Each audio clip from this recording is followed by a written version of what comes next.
Preview.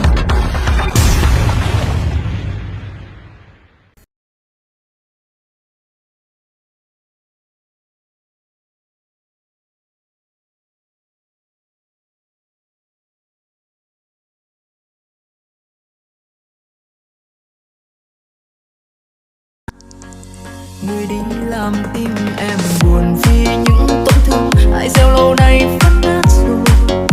Chỉ biết khóc cười vậy thôi.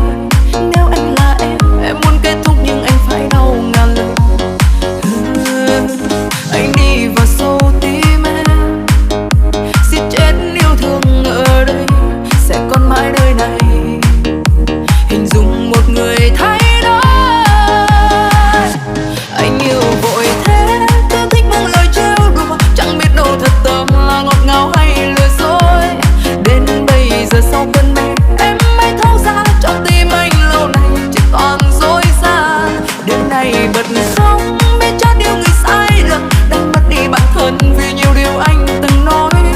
Hãy giả vờ quên tên anh để em thứ tha cho bản thân vội vã, cho trái tim em nơi này.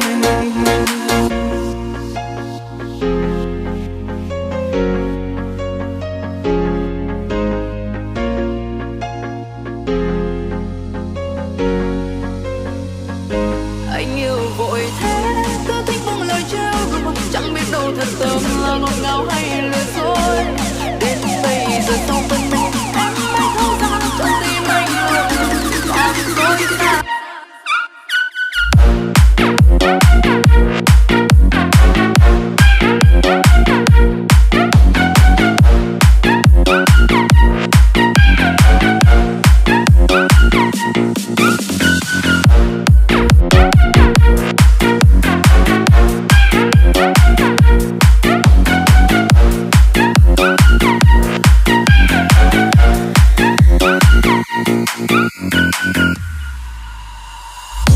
Còn đây những khát khao yêu thương đang dâng trào.